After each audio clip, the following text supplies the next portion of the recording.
I've been a justice of the peace in Coldwater Notch for going on 23 years, and in that time, I have filed more papers than I can count and witnessed more arrangements than I care to remember. Most of them held because both parties wanted them to. A few held because neither party had anywhere else to go. And one, just the one, held because the arrangement was too honest to survive the winter. That was Cass Dunmore and Nora Alcott, and I was there from the first day to the last. Nora rode into the Notch on a Tuesday in late October, which was already pressing the calendar. Another 3 weeks, and the high road would close and not open again until April. She had her late husband Perry's survey instruments in a canvas roll across her saddle, the theodolite case, the chain rod, the field notebook, and a territorial completion contract folded in her coat pocket that was about to expire on her. Perry Alcott had spent 6 years surveying the Upper Henner Valley for the Territorial Commission, and he died of a chest sickness in August, with 2 sections unfinished. The contract had a clause, and the clause said the final sections had to be filed by the 1st of May, or the commission absorbed the work and sold the contract to Burrell and Crane out of the capital. Perry's payment, the payment Nora needed to keep the house and the instruments both, went with it. The problem was territorial law, which had not gotten around to being modern about women filing land survey contracts. She needed a male co-signer on the filing, a resident of standing in the territory. She had no brothers. Her father was dead. The men she'd approached in the valley below had either offered the kind of help she hadn't asked for, or told her plainly that they didn't see the use in signing a document for a woman doing a man's work. I know all this because she told me herself, sitting across the desk in my office above the freight room, the day she arrived. She was direct about it. She didn't ask for sympathy, and she didn't offer more information than the situation required. She said she needed a co-signer. She had a winter's worth of survey work to finish on the upper sections, and she was prepared to offer a practical arrangement to whoever was willing to stand as a resident of standing on the filing. I said I'd think on it. She said she had until Thursday. I went across the road to the relay station that evening and told Cass Dunmore what had come to town. Cass had been running the Coldwater Notch relay post for 6 years. He was a methodical man, the kind who kept his harness on numbered pegs and his freight ledger in a hand so precise you could have set type from it.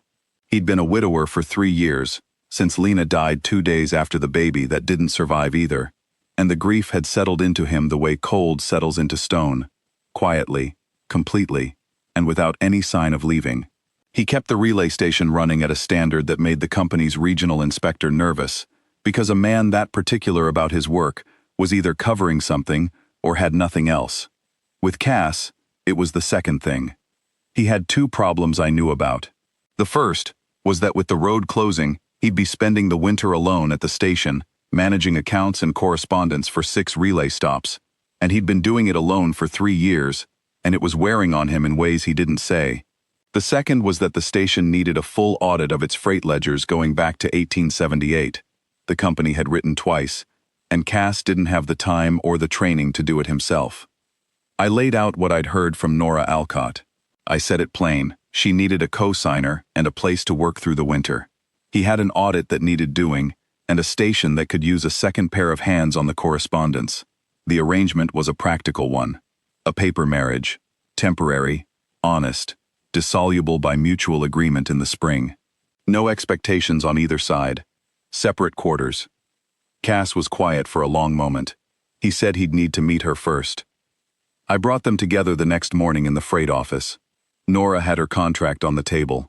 Cass had his ledger. They talked for 40 minutes about terms, and I sat in the corner and watched 2 very precise people negotiate the way they would negotiate a property line. When they were done, Cass said he had one condition, that the terms were in writing. Nora said that was her condition too. I drew up the paper. They each read it twice. They each signed it. I stamped it with the JP seal, and that was that. The road closed 10 days later, and I didn't see either of them for 4 months. What I know about that winter, I pieced together afterward, from what Cass told me the following spring and what Nora let slip the summer after, and from a few things Tully Brecht at the livery said he'd observed through the relay station window when he was breaking ice from the horse trough in the mornings. I can't tell you all of it was firsthand, but I've known both of these people long enough to trust what I was told, and what I was told made sense. The early weeks ran according to the terms. Nora worked the upper survey sections on the days the weather allowed, coming back to the station at dusk with her field notebook full of figures.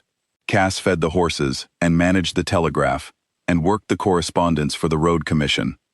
In the evenings, she sat at the freight table with the survey drafts, and he sat at his desk with the ledgers. They spoke when there was something to say about the work. They didn't speak much otherwise. This, according to Cass, was fine with him.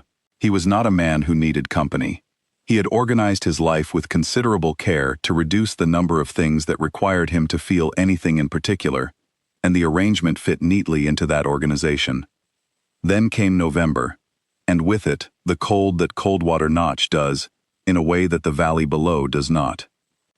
The theodolite had a damaged level vial, a small bubble tube that Perry Alcott had been meaning to replace and had not replaced, and in the deep cold of the notch, it cracked entirely. Without a functioning level, the survey work stopped. Nora had parts on order from the capital, but they wouldn't arrive until the spring freight. She could not finish the upper sections without the instrument. This, she told Cass that evening. He sat with it for a moment, then he said he'd look at it. He wasn't a surveyor, and he had no experience with optical instruments. But Cass Dunmore was the kind of man who understood mechanical things at a level that had more to do with patience than with training, and what he produced by the end of the week, using a spare glass tube from a lamp chimney and a length of brass shim cut from the harness room workbench, was a level vial that Nora told me afterward was more accurate than Perry's original had been in its last 2 years of use. She thanked him.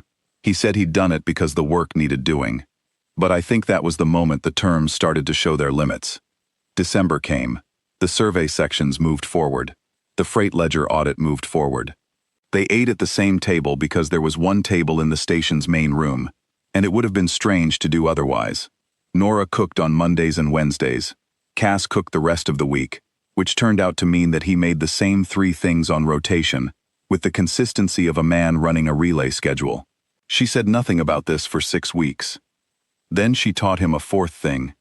This is the kind of detail that sounds small when you say it out loud, but Tully, who was watching from the horse trough, said it was the first time he had seen Cass Dunmore laugh at something in 3 years, and it was not a polite laugh. It was the laugh of a man who had been caught being wrong about something domestic and found it genuinely funny. Tully said he turned away after that because it felt private. January was the hard month, the way it always is at altitude. There were 5 days when the temperature didn't come up enough to work outdoors. Nora spent those days on the drafting table, working the figures, and Cass spent them doing maintenance work on the relay equipment. They were in the same room for most of it. The terms had a provision for this: civil, professional, no obligations. The terms didn't have a provision for what happened on the 4th day, when Nora set down her pencil and said she'd gotten the northern section's bearing wrong and was going to have to recalculate 6 hours of work, and Cass set down his tools and sat across from her and said, "Show me." He wasn't asking to take over the work, he was asking to understand it. She showed him.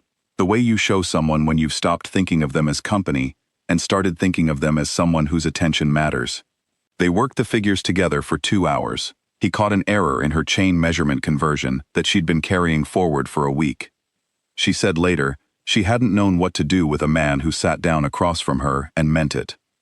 Cass told me in the spring that he'd known by February that the terms were a problem. Not because either of them had broken them. They hadn't. They were, both of them, people who held to what they'd agreed. That was exactly the problem. You can't hold to something that has already changed without knowing it, and what had changed was that Cass Dunmore had started getting up a half hour before he needed to, because that was when Nora made coffee, and he had found that he did not want to miss it. He didn't say this to her. The terms didn't require him to say things. He just got up earlier. And Nora, she told me this herself, the summer after, had found that she was writing the survey field notes twice.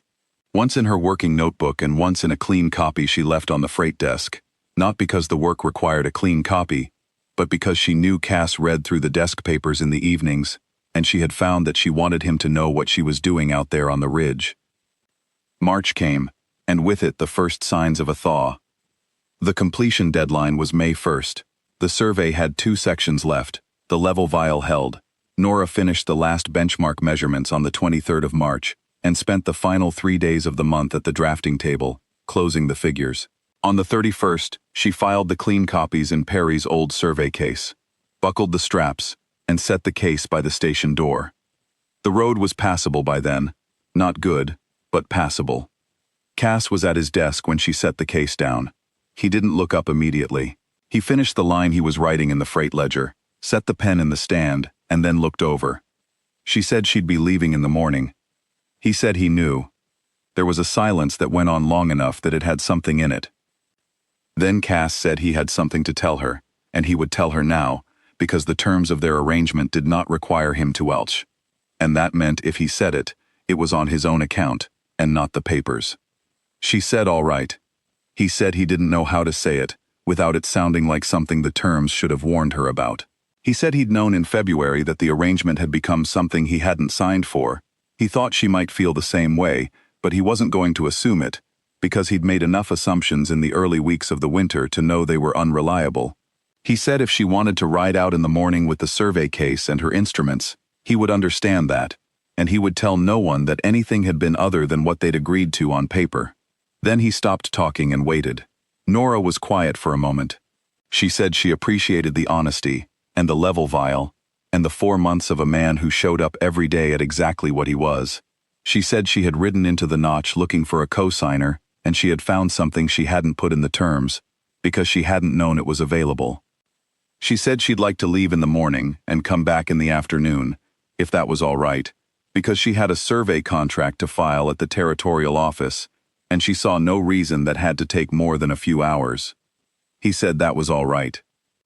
She came back at 2 in the afternoon, with the filed receipt in her coat pocket, and Perry's instruments under her arm, and nothing else she'd brought that October, but her horse, and her field notebook, and whatever it was she'd decided on the road down and back. I filed the second set of papers myself, that April.